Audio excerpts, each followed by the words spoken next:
La gracia que reina. Mateo 1:21. Y dará a luz un hijo y llamará su nombre Jesús, porque él salvará a su pueblo de sus pecados.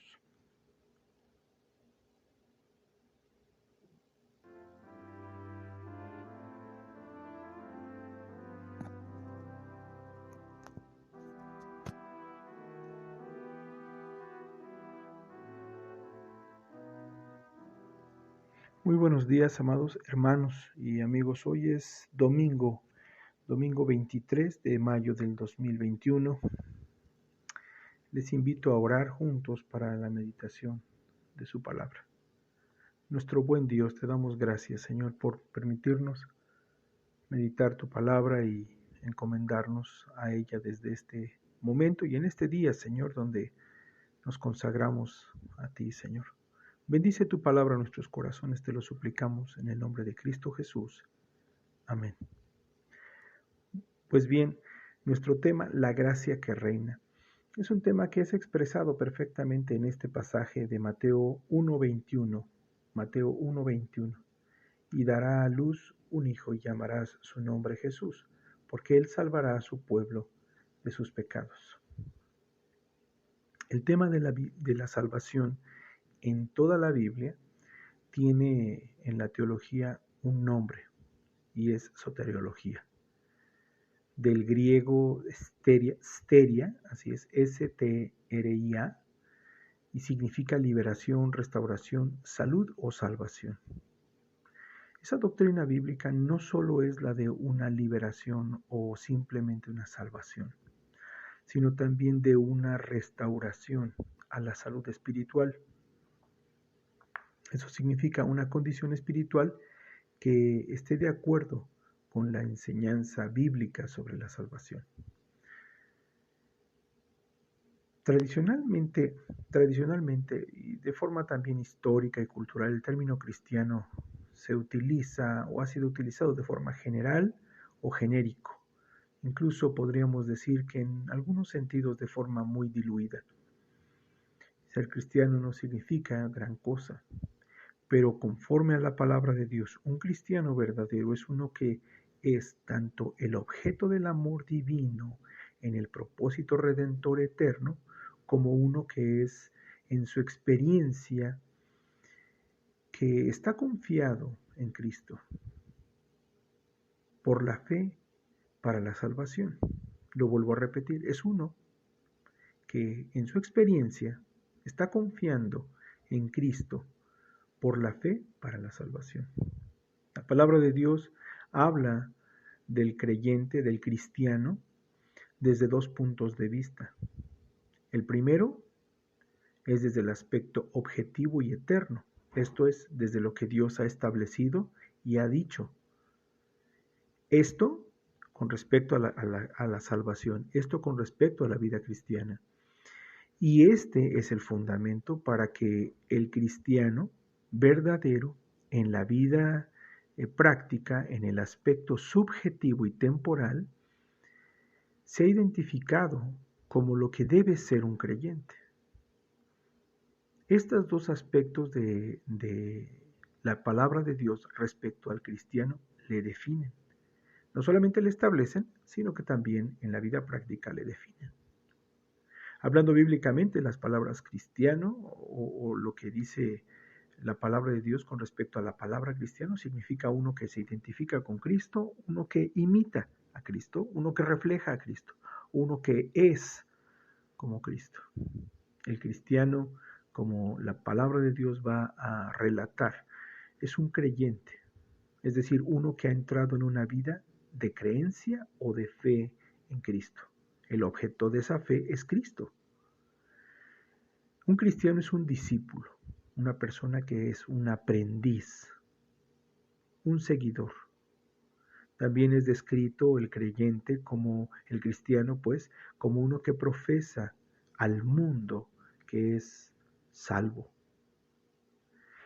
Es decir, uno que ha renunciado a la vida egocéntrica y pecaminosa y ha tomado su cruz. Esto significa, se ha identificado, ¿no? O está identificándose permanentemente sin reservas con Cristo.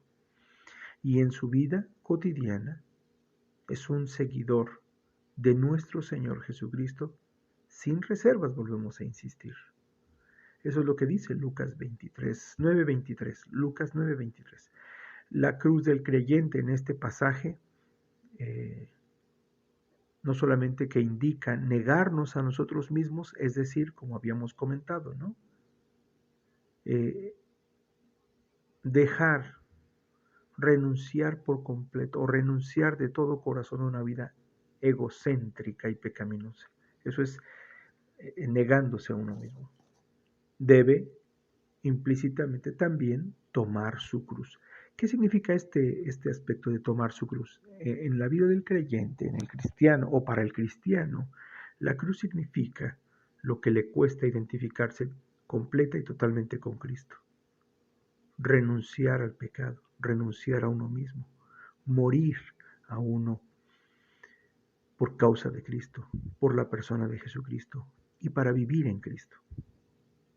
Este pasaje, decíamos, refleja estos dos aspectos de la vida del creyente, pero en ella vemos la gracia que reina. Por un lado, el ángel enviado de Dios le da un mensaje a José, el padre adoptivo de Jesucristo, porque como sabemos en el versículo 20, el ángel le dice que lo que ha sido engendrado en María del Espíritu Santo es. Así que no había un acto pecaminoso ni tampoco humano, sino natural. La mano de Dios sobre María, poniendo esa semilla en María, del cual vendría o nacería el Señor Jesucristo. Así que el ángel le da instrucciones a José. Le dice estas palabras, y llamará su nombre Jesús. Pareciera que este texto solamente está describiendo el significado del nombre de Jesús, porque Él salvará a su pueblo de sus pecados, pero no es así. Nosotros necesitamos poner atención en este texto para darnos cuenta de esto. El ángel le está hablando de el propósito eterno de Dios, el propósito eterno de Dios de la salvación. Y dará a luz un hijo y llamará su nombre Jesús. Había sido dicho por el profeta Isaías que habría de venir una virgen que concebiría y daría a luz un hijo, y que se llamaría a este Emmanuel, que traducido es Dios con nosotros. Ese tiempo del cumplimiento del plan redentor eterno se había llegado. Pero ¿qué está sucediendo aquí? Este mensaje al mismo tiempo no solamente nos habla de este propósito eterno, redentor y salvador por medio de Jesucristo, sino que también nos habla acerca de lo que debería suceder en la vida práctica con José. José debería poner a este niño ese nombre. ¿Se dan cuenta? Lo que Dios había establecido en este plan y su propósito eterno de redención, ahora es parte de la vida práctica de José. Y lo que notamos en ese sentido es que efectivamente José obedeció. Ahora quisiera que nosotros nos detuviéramos para pensar por un momento en esta gracia. La gracia que Dios estableció en la salvación es una gracia que reina. Es una gracia que reina desde lo eterno que habíamos hablado, ese aspecto objetivo, ese decreto eterno de Dios, eso que está descrito en la palabra como salvación, está dirigiendo nuestros ojos a Jesucristo, puesto que Él es el Salvador. Y otro aspecto práctico sucedía en el corazón de José. Él estaba recibiendo este mensaje, su corazón estaba siendo alumbrado con estas palabras, con estas indicaciones claras. El ángel le da un conocimiento que anticipadamente había sido revelado por el profeta, y también en esa fe y por esa misma gracia, el don de Dios para la salvación, Jesucristo, es que este José es llevado a obedecer.